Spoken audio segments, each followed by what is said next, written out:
Evening. I'll go ahead and call to order the Murray City Planning Commission meeting. It's Thursday, October 2nd, 2025, and 6:30 p.m. Present this evening are Commissioners Ned Hacker,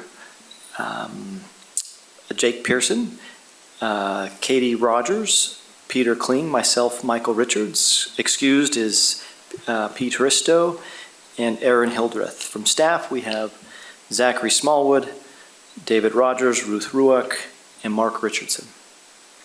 A reminder, if you have a cell phone, please silence it. This meeting is being recorded for public record. So we appreciate you being here tonight. We're grateful that you can come and participate. Just a couple of etiquette items to review. When the time comes to make a comment on an agenda item, we ask that you come to the microphone or you speak at the microphone for the recording. And we also ask that you state your name and your address for the minutes. Limit your time to 3 minutes. Once the item you're here for is over, you're welcome to leave. We just ask that you do so quietly. If you're viewing this meeting online on the live stream, the only way to make a public comment is to email planningcommission@murray.utah.gov. Unfortunately, if you post a comment on Facebook or YouTube, it will not be seen. All right, so let's jump into it. Agenda item number 1, approval of minutes for the Planning Commission meeting held on Thursday, August 21st, 2025, and September 4th, 2025. Have all the commissioners had an opportunity to review both sets of minutes? Yes. Are there any changes that need to be made? No. Okay, I'll ask for a motion. Chair, I make a motion that we approve the minutes from August 21st and September 4th. Do I have a second? I'll second. Okay, thank you. We have a motion from Commissioner Kling and a second from Commissioner Rogers. All in favor say aye. Aye. Any opposed? Minutes have been approved. Agenda item number 2, are there any conflicts of interest for any of the agenda items tonight? No. Thank you. Agenda item number 3, approval of findings of fact. Has everyone had an opportunity to review the findings of fact? Yes. Any changes or corrections? No. Okay, I'll ask for a motion. Mr. Chairman, I'll make a motion that Planning Commission approve the findings of facts and conclusions for the Lofts on Vine design review, the Lofts on Vine condo subdivision, and Murray Block 1 subdivision amendment as presented. Thank you. Do we have a second? Commissioner, I'll second that. A, B, and C. Thank you. We have a motion from Commissioner Hacker and a second from Commissioner Kling that we approve the findings of fact for Lots on Vine design review, Lots on Vine condo subdivision, and Murray Block 1 subdivision amendment. All in favor say aye. Aye. Any opposed? Okay, findings of fact have been approved. Okay, our first main agenda item tonight, agenda item number 4, MS Auto Sales, and Ruth Ruach is presenting. Thank you, Commissioners. Yeah, sorry, is sorry. the applicant here? Oh, awesome, thank you. Thanks. A conditional use permit application was submitted by MS Auto Sales for the property at 4195 South, 500 West, unit number 26. The unit is located within an area named Garco between 500 West and I-15. The site is located in the MG Manufacturing General Zone. So here's the submitted site plan and floor plan. The Commission has seen a couple applications for units in this area before, and the units are generally the same with about 850 square feet.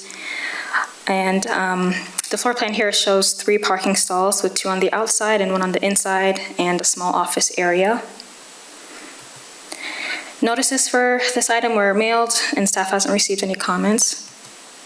And so based on this information, staff finds that the proposed use for an auto sales business is allowed in the MG zone. And with conditions as outlined in the staff report, the proposed use and property will comply with the standards of the Murray City Land Use Ordinance. And the proposed use is not contrary to the goals and objectives of the Murray City General Plan in this area. And so staff recommends that the Planning Commission approve a conditional use permit to allow an auto sales business at the property address 4195 South, 500 West, number 26, subject to these conditions. And that's all I have for you.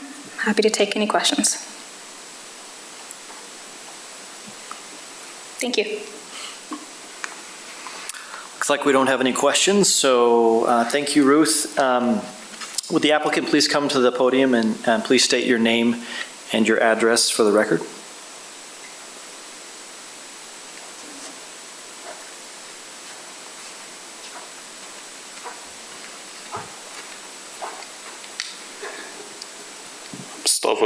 My name is Mustafa Jabber. Address 4195 South, 500 West, MS Auto Sales. Thank you. Have you had a chance to review the conditions? Yes, Are you able to comply with them? yes. Thank you. Is there anything else you'd like to present to us? No, Okay, thank you. thanks. I'll now open up the meeting to a public comment, if there's anybody that would like to come forth.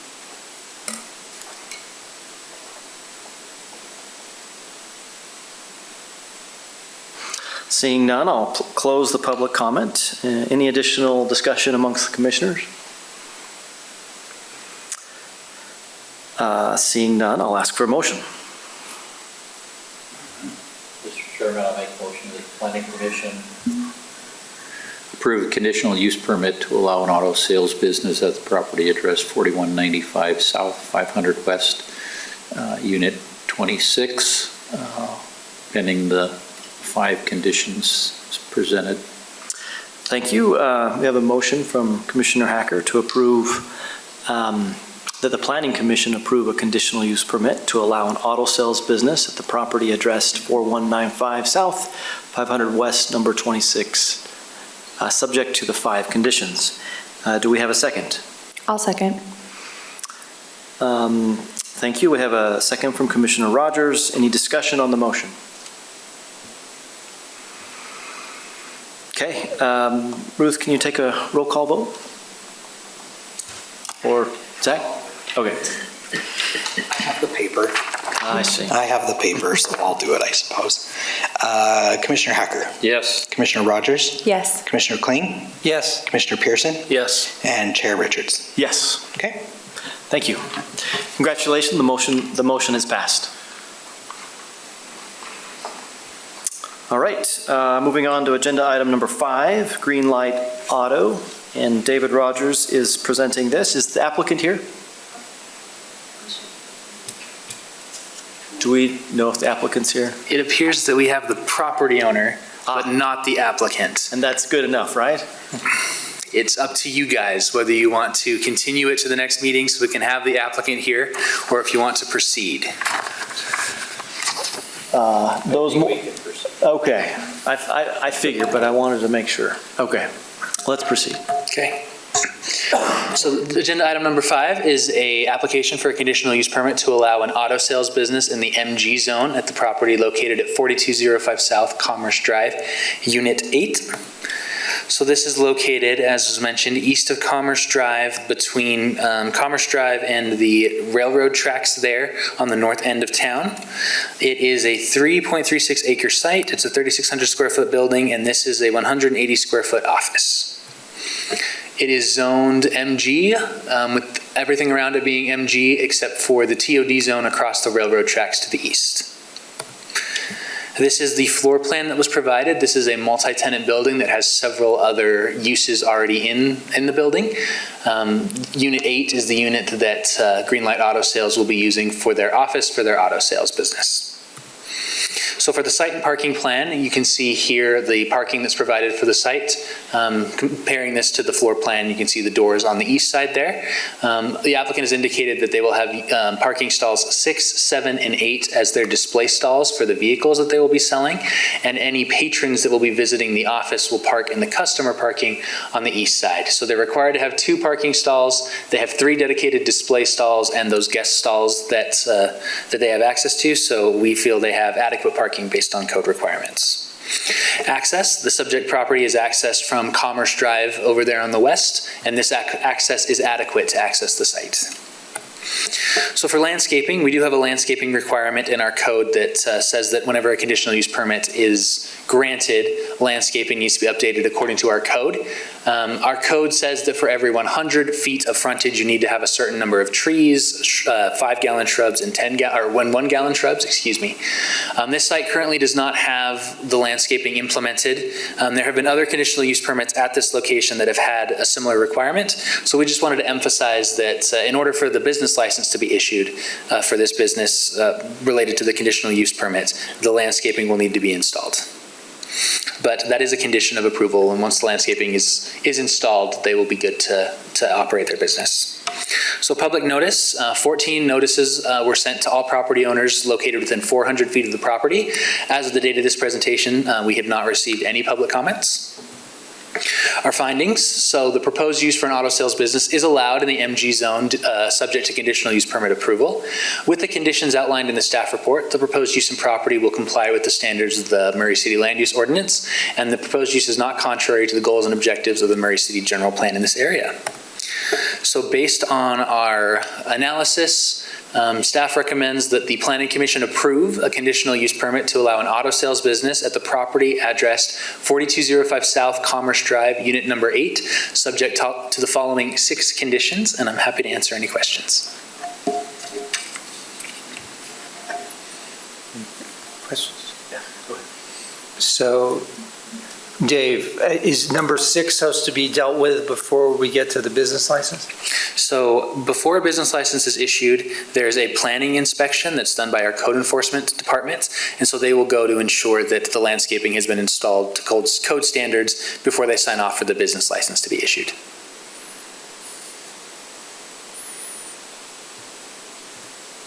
Other questions? Okay, thank you. Can the business owner please come to the podium? And please state your name and your address for the record. Okay, good evening. My name is Amy Horsley, and my live at or the work address? You live at? Live at 8152 Maple Leaf Way in West Jordan. Thank you. Have you had an opportunity to read the conditions? I just did, yes. And that's something I'm willing to do, but I would ask for probably an extension because we're hitting October and it's not a good time to plant trees or bushes. I don't know if we could do that. I have no problem with it. And I'm willing to do it, yeah. It would make the site look better anyway.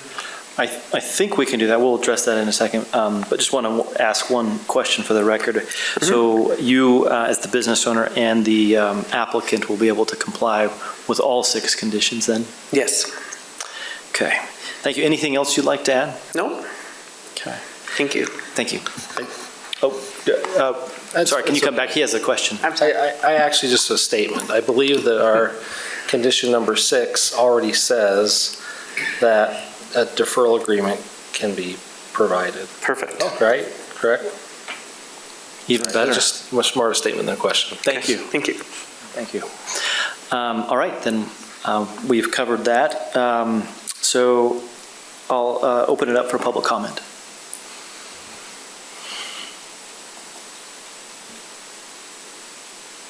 Seeing none, I'll close the public comment. Any other discussion? Okay, then we'll ask for a motion.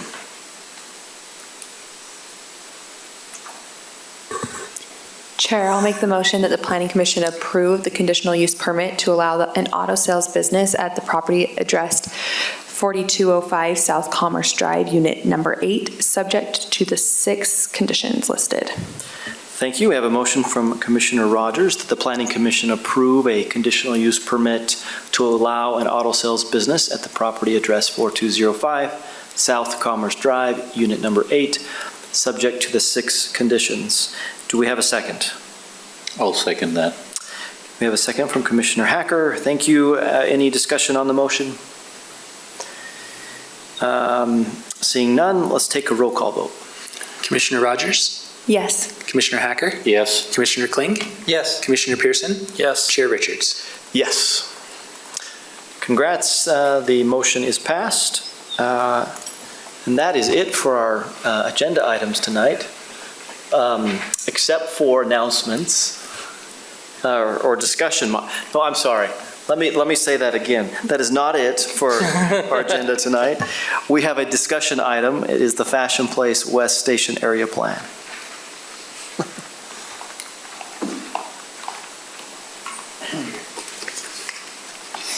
Perfect, yeah, my goodness, this is very loud. I'm not used to that. So I'm just going to be presenting Mark Morris. Oh my gosh, there's too many Marks in my life. And he's going to be going over kind of where we're at so far in updating the Fashion Place West Small Area Plan to be a station area plan. I believe we came to you a couple months ago with how we were starting this process, and now we are back. So I'm going to turn over the time to Mark, and he can lead us from there. Welcome, Mark. Thank you. It's good to be back. Let's see if our technology cooperates.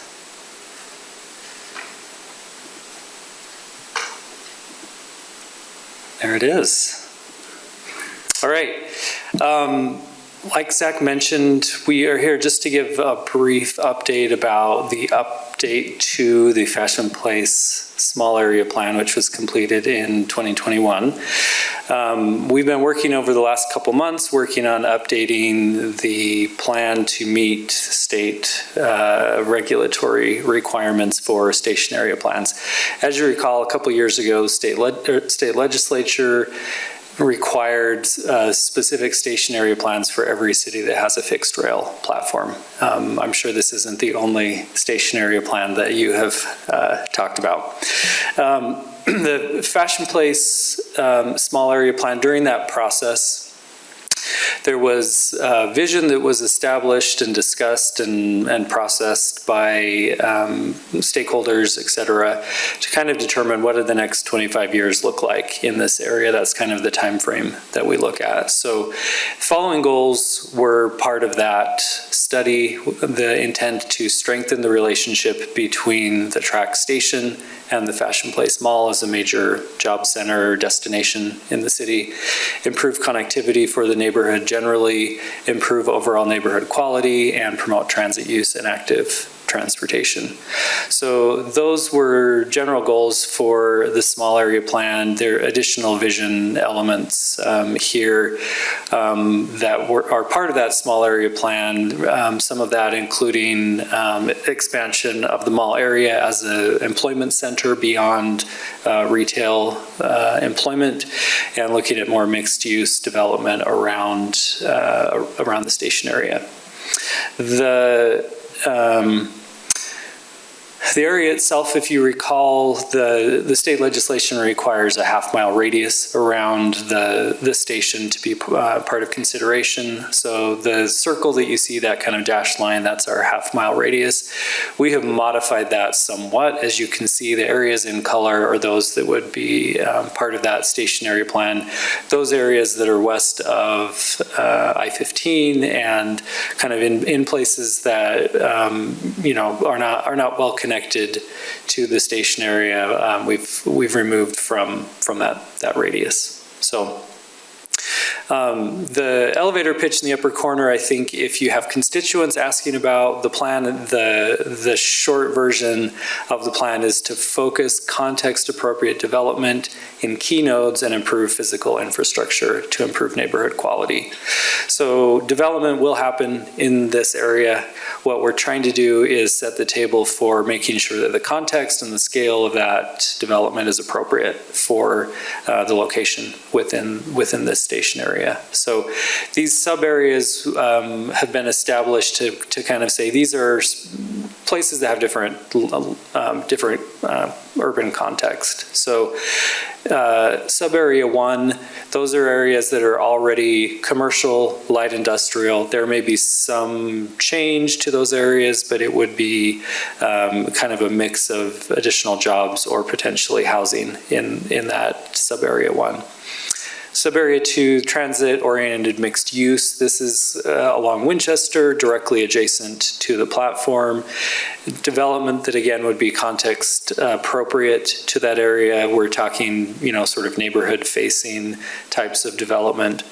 Area 3, we call urban mixed use, and we'll talk a little bit more about this. That is a little bit more of a regional scale development. Mall ownership and management have expressed interest in changes to the land use around the mall, potential for additional development that would create a more mixed-use center than, a retail center only.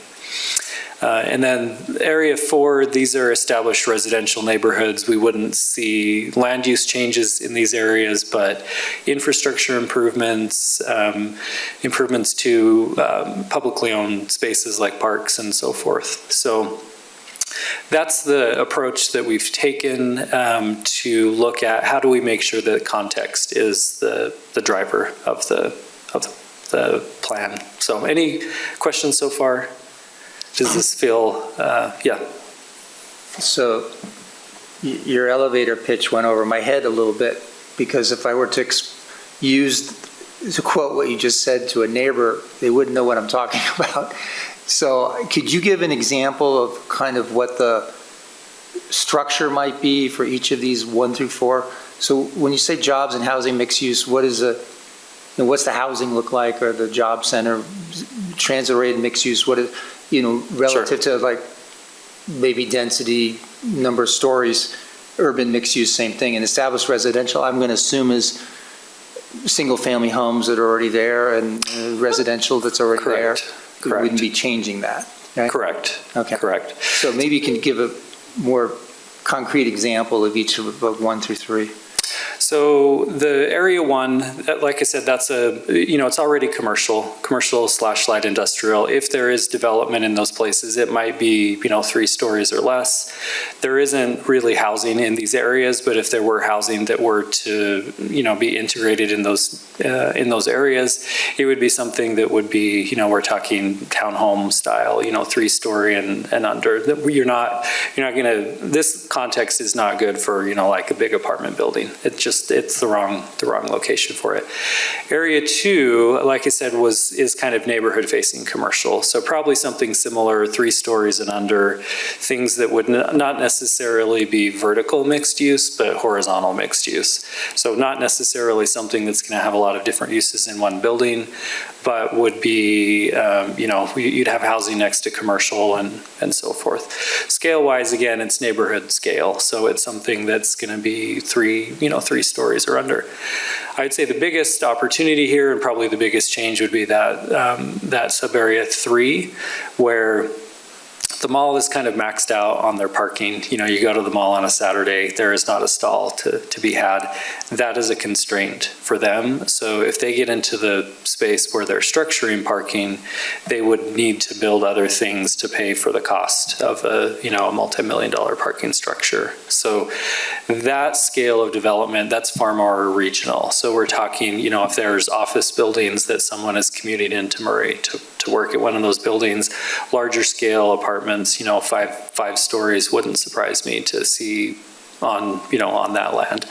Really creating more of a mixed use center, and we've looked at some example malls that have done similar things. There's one in Colorado that had a very similar setting and kind of wanted similar things to what Fashion Place is looking into, and it's something that incrementally, they're building on the parking lot to increase the uses and the revenue and so forth. So the mixed use, does that include residential in it then too, or not necessarily? Yes. Okay. Yes. And then would it affect across from the mall, State Street, where Sprouts and some of those are too? Is that part of the zone?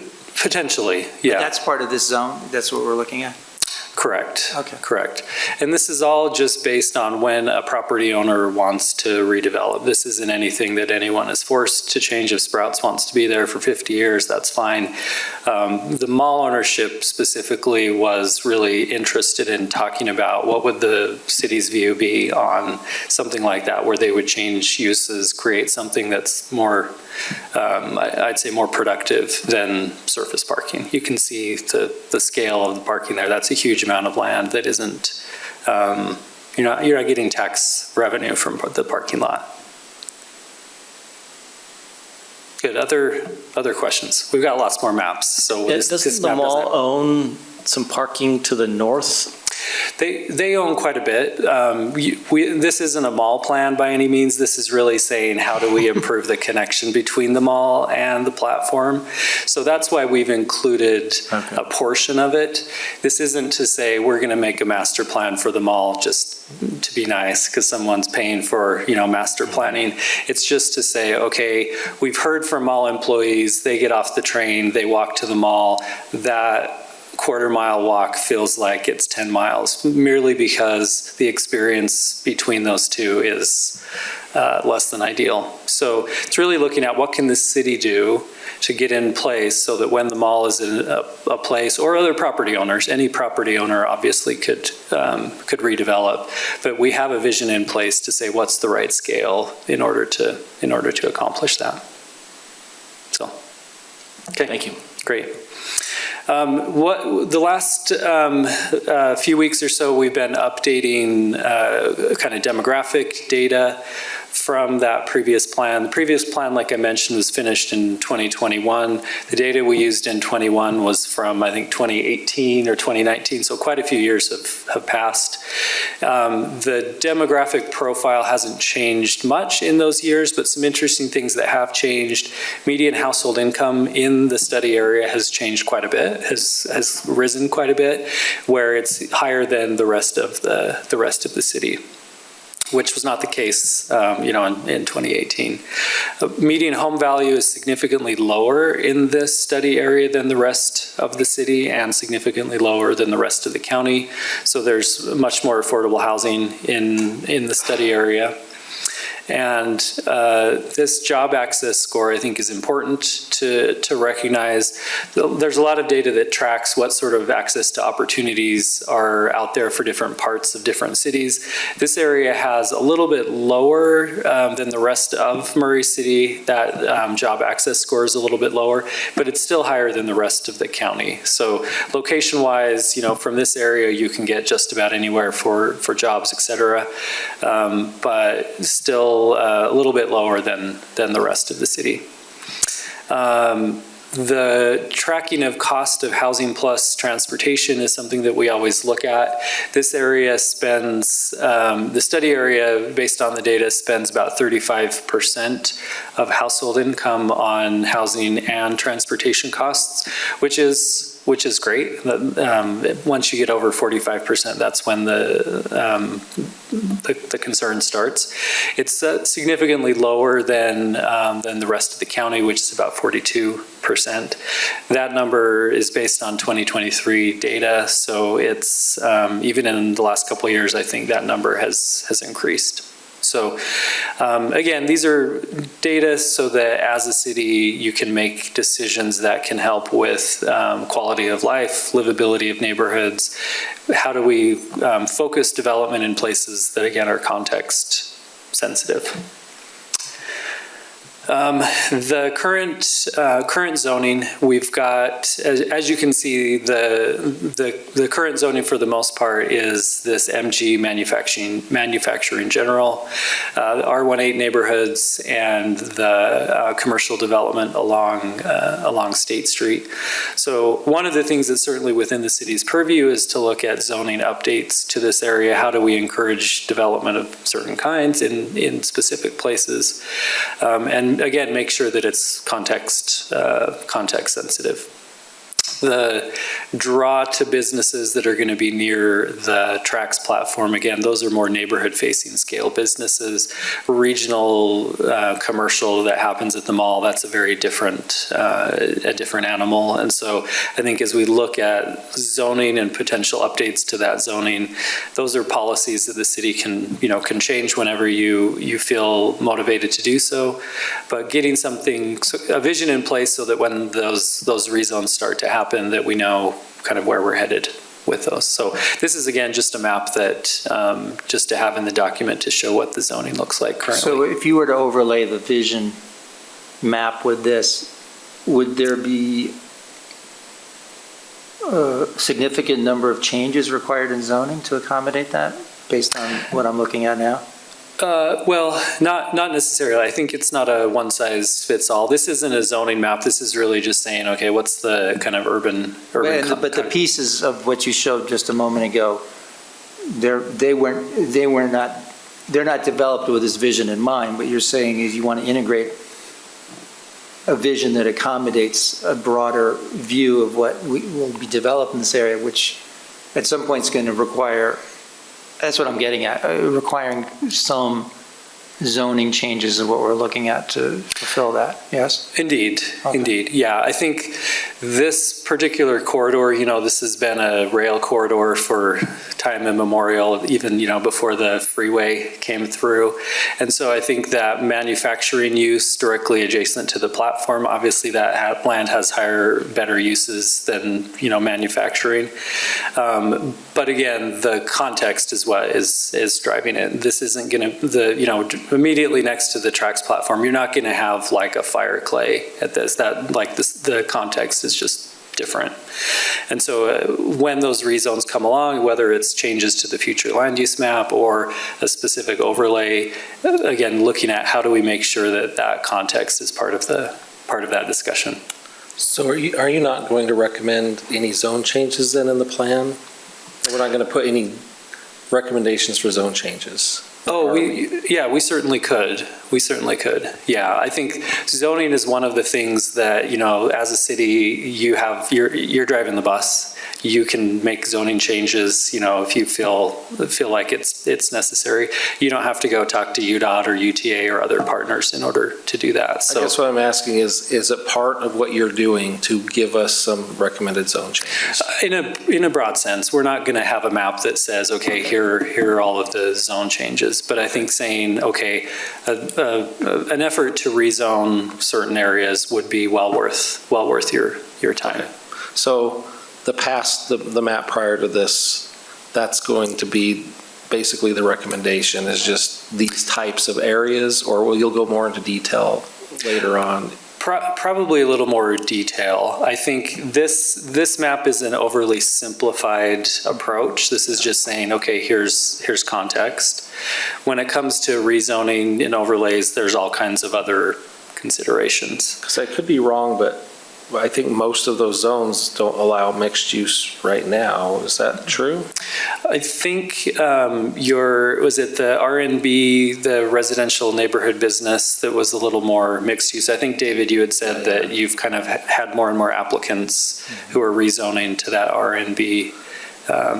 It appears that MG would have to be changed to accommodate mixed use, the current MG.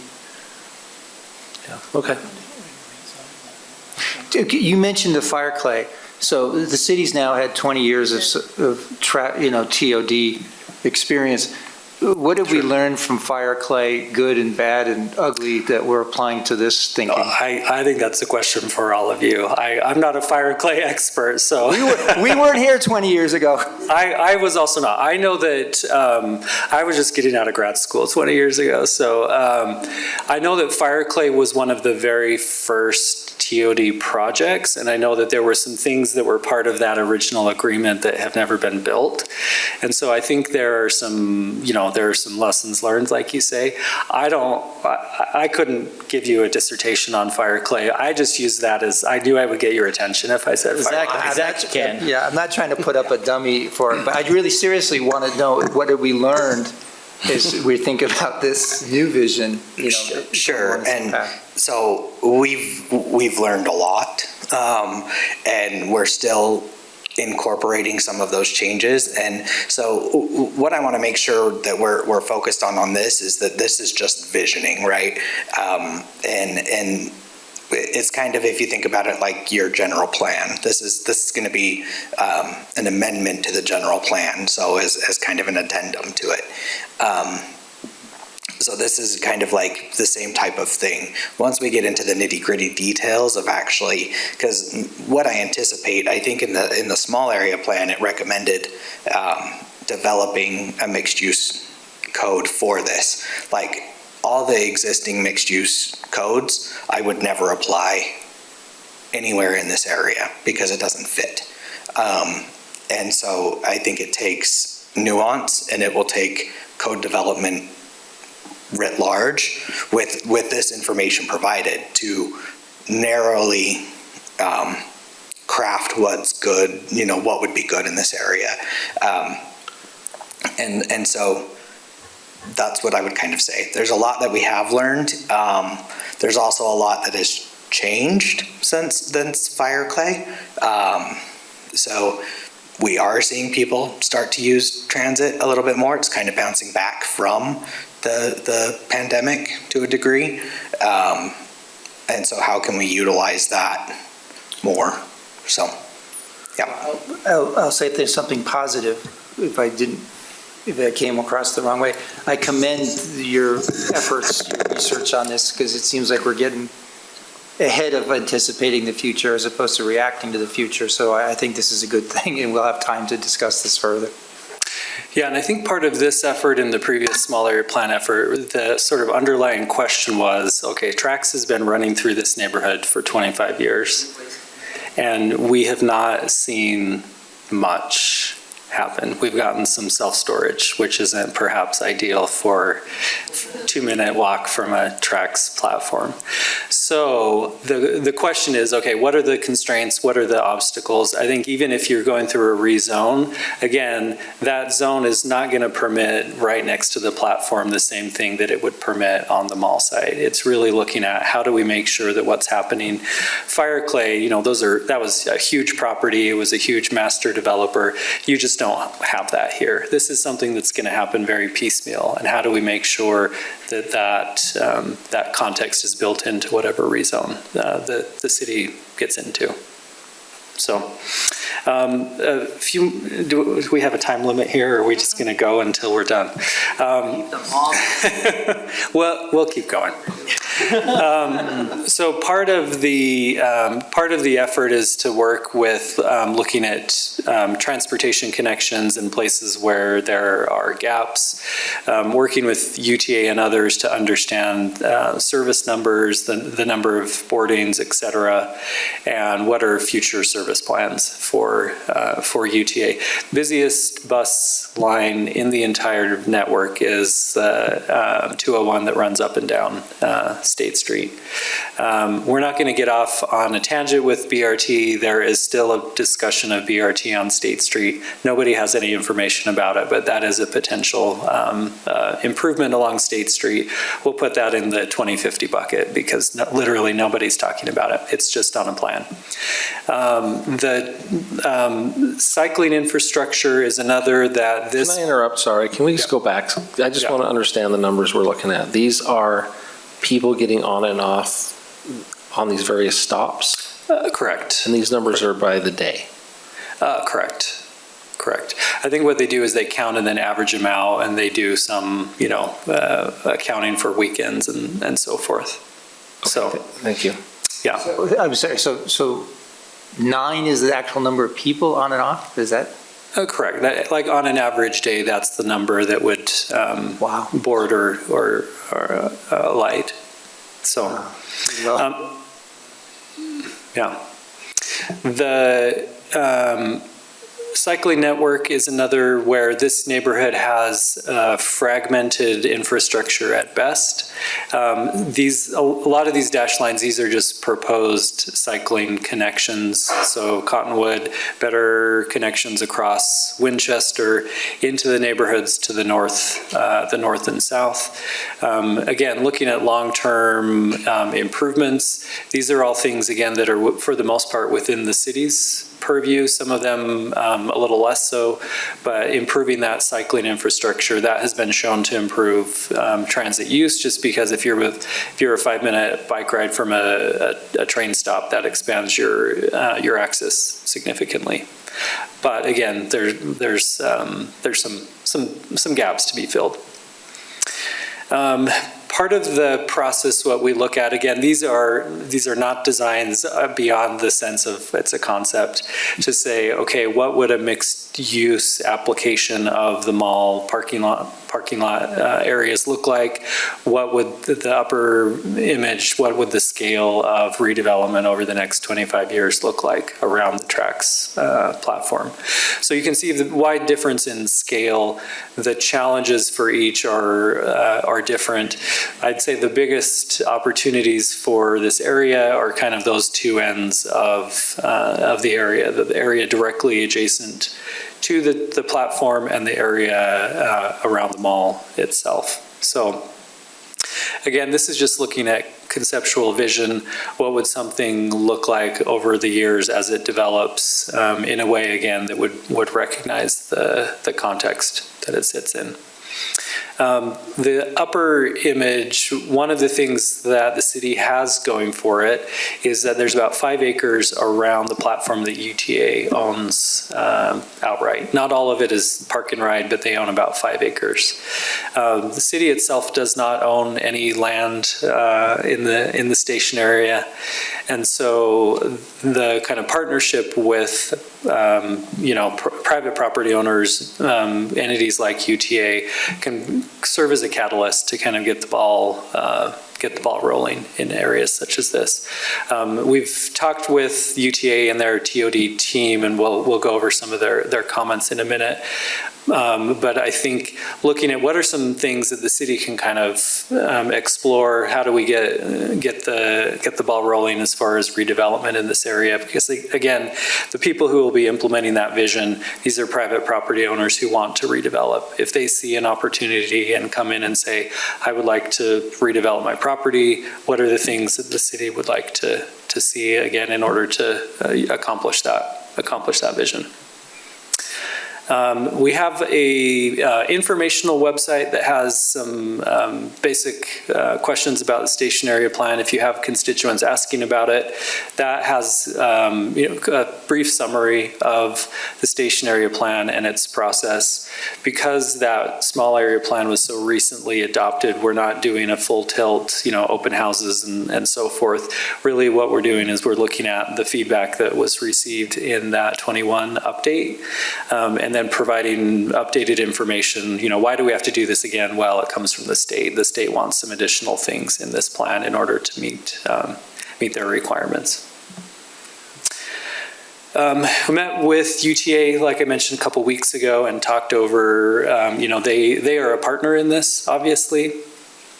They have some things that they care a lot about and things that they care less about, and they're kind of up to cities to accomplish.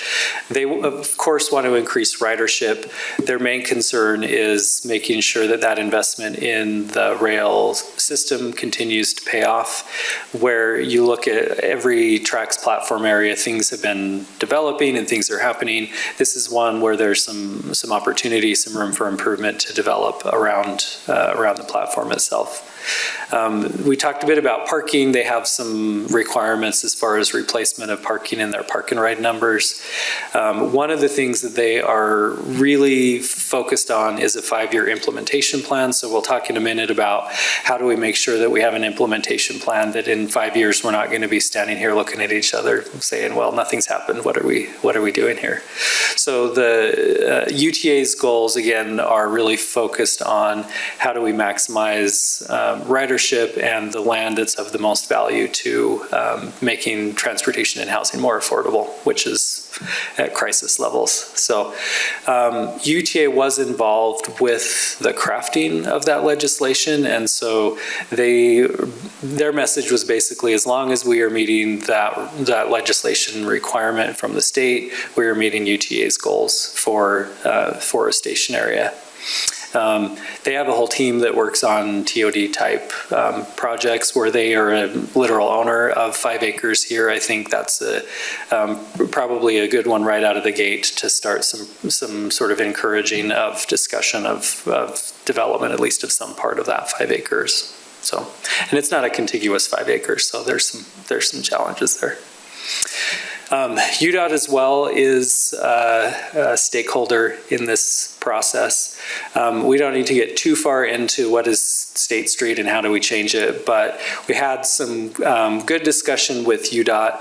They were very open and amenable to the city approaching them to make change to, infrastructure like State Street.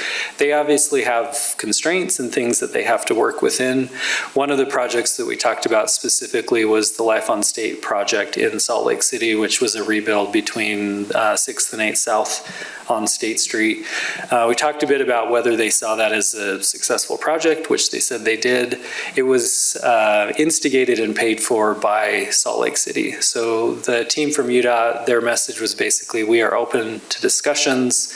We're not paying for this, we're not designing it, but we will be in the room and we applaud you for your efforts. So I'm sure it will not go like that forever, but they said, we're open to talking about it. So I think as far as State Street is concerned, last time talking about City Center and State Street, I think this portion at the Fashion Place Mall site, the City Center stretch of State Street, both of those I think would be ripe opportunities for a rethink of the streetscape and how the traffic speed, what's the design speed of traffic through those areas, and how do we make it something that's a little more a little better than what it is today, slowing traffic speeds down and making the pedestrian experience a little better in order, again, to accomplish these goals that we've been talking about, making it just a better.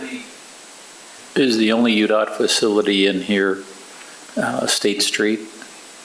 Obviously 215. 215 and I-15 are the others, which we have some big ideas there too, but. So 6200 is Maurice City Street or County Road? I believe that's a City Street. City Street. So it's Main Street, or it's State Street's the only UDOT facility, really. Yeah, and I think, thinking about this area, State Street is just a chasm between the two sides of the neighborhood. When we spoke with residents in the neighborhood directly west of the mall, I don't think one of them said that they walked to the mall from their neighborhood. Even though it's a very short distance, you can imagine being on foot, crossing State Street. First of all, there's basically two lights. There's 6200 and then there's Winchester. So there's not even a safe place for a human to cross. So there are some things there that, it might as well be 215 running between the mall and that neighborhood to the west. Pedestrian bridge. Well, I think there are a lot of things that can be done that can kind of sew the neighborhood together a little bit. And again, these are things that are incremental and take a lot of time, but UDOT was very open to discussions about that. We talked a little bit about back of curb improvements where, maybe we're not touching the right of way at all. We're really saying, okay, behind the curb, what's happening? What's the width of sidewalks? What does the streetscape look like? What sort of quality of urban design do we have? They again said we are very open to those changes. A lot of it would fall on coordination with private property owners because there isn't a lot of right-of-way left to do that. What we've heard from the mall is that they have tenants, national chains that are on the higher end. They see State Street and they say, this is not the vibe of our brand. So your mall may be beautiful, but this is, this is a negative for the mall and who they're trying to land as tenants. So that improvement, I think, again, is one that the city could open conversations with the owners of properties along State Street through there. That throughput, you go try to get to the mall at Christmas and the throughput there of vehicles is astronomical. And so I think that there's going to be a lot of calculation there of how do you redesign a right-of-way to continue to allow for a lot of throughput, but maybe at a slower speed that makes it a little less hostile to pedestrians. Is there a general belief by UTA that track station's underutilized to mitigate, the car traffic? Oh, for sure. For sure. I think the daily ridership numbers tell us, that's not a lot for a platform. So There is a case study that we looked at as part of this process, the Central 9th neighborhood in Salt Lake City. Scale and kind of adjacency to a freeway are some things that this area has in common. When the TRAX line was built, they actually didn't have a station there. I think it was 10 years later that the UTA actually built the platform. And for 10 years, the train was just going through without stopping. As soon as they built that platform, the neighborhood changed. There was all kinds of interest of redevelopment, and I think if you had a time machine and you went back 10 years, you wouldn't recognize the neighborhood. But it was something very similar where every development, these are very small incremental, types of development. There's nothing there that's like a monumental fire clay scale development. It's very neighborhood friendly. There's for sale housing, there's rental housing, there's restaurants. All kinds of things have happened in this neighborhood, which I think is a good parallel to look at. I think if we could aspire to something like that in the context of this area. Okay, the last thing we'll talk about, like I mentioned, the UTA and state legislation puts heavy emphasis on an implementation plan. They want to see in the next 5 years what's going to happen, who is the champion of that. In 5 years, who do we follow up with to say, hey, this didn't happen? There are a lot of stakeholders, obviously, lots of private property owners, UTA, UDOT, and others. We'll focus in the implementation plan. I think we can say, here are the things that the city can lead the charge on. We can say, here are some other entities that perhaps we can, see if there's some overlap in motivators to get them to start moving in the next 5 years. So in the plan itself, we've got a few catalytic projects, which are those listed here on the left side. And what we've been doing with this implementation plan is to start breaking down, okay, in the next 5 years, what's feasible, what's accomplishable. The redevelopment of Fashion Place Mall parking lot, even if you started today, that would be 20, 25 years worth of work and development. That's not going to happen in the next 5 years. But you could start, again, rezones, open discussions with the mall as far as what sort of incentives would there be to start a process like that. Jefferson Park as well, we haven't really talked about. It's basically a detention basin today, if you're familiar with Jefferson Park. That's one that's in your Parks master plan to have a rethink, redesign, overhaul of that as a park space. Something that's, more than just grass with a fence around it, which is what it is today. Working with the county as far as, it has to continue to store water during large rain events, but in the other days of the year, it can be something more than what it is today. That's something, again, that I think in the next 5 years, the city could, in the budget, figure out, okay, how do we pay for a design process and start a phased improvement to something like that. Again, to give some improvement to the infrastructure of the neighborhood. And the Life on State streetscape improvements, that's one that we've just been talking the last few weeks about. That could be its own discrete catalytic project to say, okay, what would that process look like to improve the streetscape from Winchester to 6200, to slow speeds down, make it feel a little bit more considered, something that's a little higher quality urban design through there. Michael, it seems you have... Yeah, so is the bridge, is there a safety issue with that? Is that just something they need to replace every? So the Winchester Bridge development, this is, I would say, the pie in the sky project.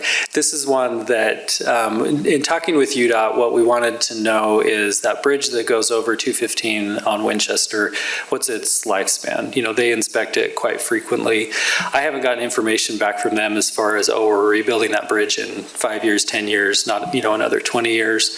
That bridge is so narrow that the pedestrian infrastructure along the sides is not great. If you've ever been a pedestrian on that bridge, you feel like you're about to plummet to your death. I'll show you one of the case studies that we looked at in the small area plan process was a community in Columbus, Ohio, that they basically had a neighborhood that was sliced through with a sunken freeway like this. And what they did was, when the bridge was rebuilt, they actually built a wider bridge, a very wide bridge, and they built buildings on either side of that bridge. And so if you're, in this neighborhood and you're walking down this street, you are going to have no idea that you are actually crossing a freeway. And that, in looking at the costs to do this, obviously this is a lot of cost, and per square foot, that's an expensive real estate.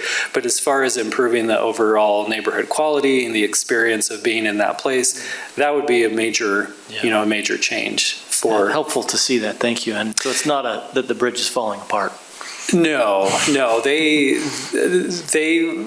didn't have a lot of information, but they said, we inspect these a lot. We have a profile of like, okay, this bridge has 5 years left and we need to rebuild the whole thing. The people I was talking to were not the people that had that information, but we're trying to get that information. So if this is something that's worth thinking about, we could say, okay, well, hey, here's a crazy idea, but as far as impact on the neighborhood and impact on the quality of that experience, that's if you're rebuilding the bridge, you might as well do something if the bridge is going to be there another 70 years. If I understand this correctly from this Columbus example, that there would be commercial opportunities that might offset some of the costs of that development, long-term revenue and so on. Yeah, and historically, in medieval times when they were building bridges, that's how they paid for a bridge, is they, had shops and stuff on it. But I think, a single story of retail is not going to pay the millions and millions of dollars that it's going to cost to build that bridge.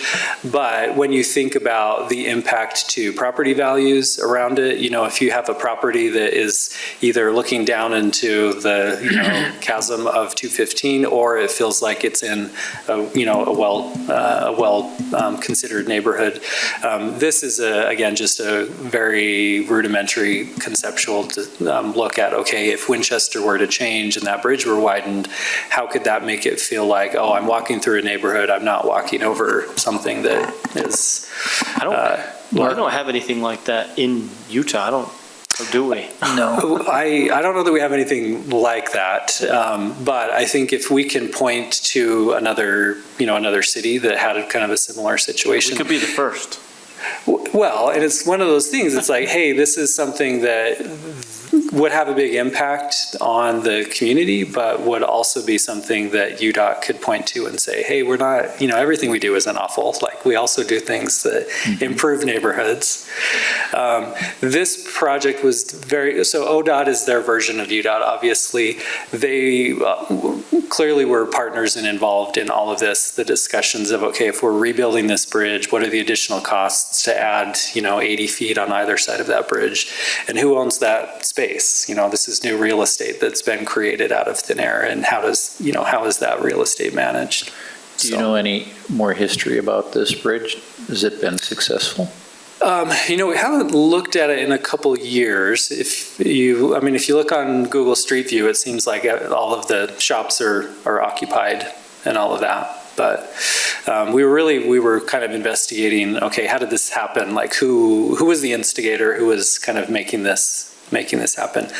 Like I said, this is like, we'll say, pie in the sky idea, but I think when it comes down to it, if the other parts of the area have redeveloped and it becomes more desirable and there's lots going on, again, if you're rebuilding the bridge anyway, why not think a little broader of how this bridge might benefit the neighborhood rather than having 215 kind of slice through. So anyway, that's the long answer to your question, Michael. It's the bridge itself is not the problem. Okay. Okay. Good, and that is the end of our summary, kind of where we're at. Any additional thoughts or? Just a related question. I was wondering, is there public research for UTA on the utility of the tracks that's available to understand, how much volume is going through, what the capacity is? Oh, sure. Yeah. Can you reference a site or give it to staff so we could have? Because I'd be interested in understanding that. They track their ridership pretty closely, and they publish that. I think it's annually, if not more. Yeah. But we can get you that information. I mean, their ridership certainly grows every year. I think COVID, it was certainly a huge dip in ridership, but now it's back up to, pre-COVID numbers. Can we have access to this report? Is this something you could send us? Yeah. I'd love to look at it more closely. Sure. Yeah, well, we'll have David send it out to you. It was very helpful. Thank you. Appreciate it. Can you go back to I don't know how easy to do back, that slide right there that had the 5-year plan? Oh, yeah. I have a question, and this may be more for Zach, but we have city rezone in the short-term plan. So would the idea be that we finish this plan and we come up with maybe a new multi-use type zone, and then we actually rezone the whole area? That would be the plan. Okay. I think where the city has limited tools of kind of the things that you control completely, rezoning, land use is 100% within your purview, so I think that would be a great place to start. But I think you would need to engage with, all the property owners, mall, okay, we want to introduce mixed use in this area. How do we start making that happen? But I think we had talked about, is it an overlay? There's a lot of ways to rezone, but something that would be appropriate to this area. You can't just pick up a mixed use zone from somewhere else in the city and put it here. You'd want to make sure it's tailored to the area. Thanks. And schedule, this got to be back to the state by end of the year? End of the year. Yeah. So we're making good progress. Just didn't want to come to you at the end of the year and have you say well, we don't know what you're talking about. And we have an update to the city council next week as well. So The same content? correct. Council, okay. Correct. Thank you again. Yeah, and is this shared with property owners? Did you say that earlier? This report, the small area plan was adopted in 2021, so that went through a full public process. We had to open houses. I'm just thinking Fashion Place mall owners. We have a meeting. Yeah, there's a picture of what you could do. Yeah. So we met with them a few times when we were putting the small area plan together, and they were very into it. They were very much we are looking at how do we better utilize our property. We have a meeting scheduled with them coming up to kind of check in. It's the same management that was there 5 years ago. So it's more just to kind of see what's changed, what are your motivators, how serious are you about development or change to the site. So, thank you. I can jump in real quick. Yeah. Also, so largely the small area plan's already adopted and it's on our website, so you can find it. A lot of this isn't going to change significantly. So if you guys want to read it at any time, it's right in the planning and zoning page. I think you could even probably Google Fashion Place West area plan, and it should come up pretty quickly. Zach, will this be contributing to, is next year we're reviewing the general plan for updates for the city? TBD. Oh, okay. Depends on some things, but Okay, probably. But this would be an input into that. Well, so yes and no. So we have to have these separated. By state law, we have to have each station area plan its own thing. It can't just be reincorporated into a new general plan. It will be a general plan, and then these would be like appendices after those. Yeah.